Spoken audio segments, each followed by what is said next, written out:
یہ پھر جاگ رہی ہوتی ہے، حالانکہ جسم ٹوٹا ہوا ہے، تھکا ہوا ہے، نیند کی طلب ہے، آنکھیں بوجھل ہو رہی ہیں، مگر ماں بھی تو ہے۔ اب یہ اپنی نیند کو قربان کرتی ہے اور بچے کو پھر اٹینڈ کرتی ہے، گود میں لے کر بیٹھتی ہے۔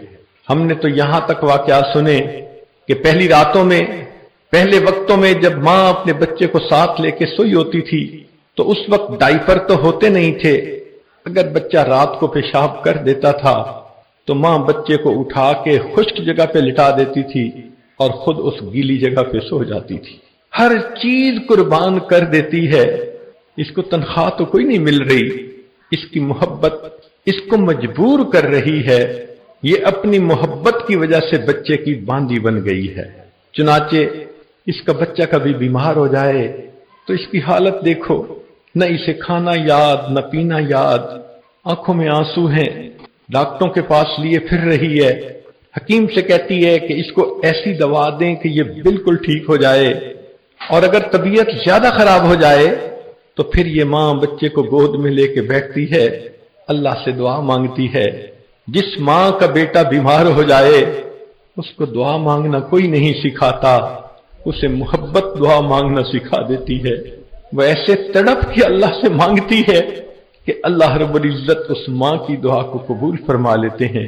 اس عورت کے دل میں بچے کی محبت کا یہ عالم ہے کہ اگر بچہ اس کے بال نوچتا ہے تو یہ اسے محبت سمجھتی ہے، بچہ اس کے منہ پہ تھپڑ مار دیتا ہے، ماں اس کے ہاتھوں کو چوم لیتی ہے۔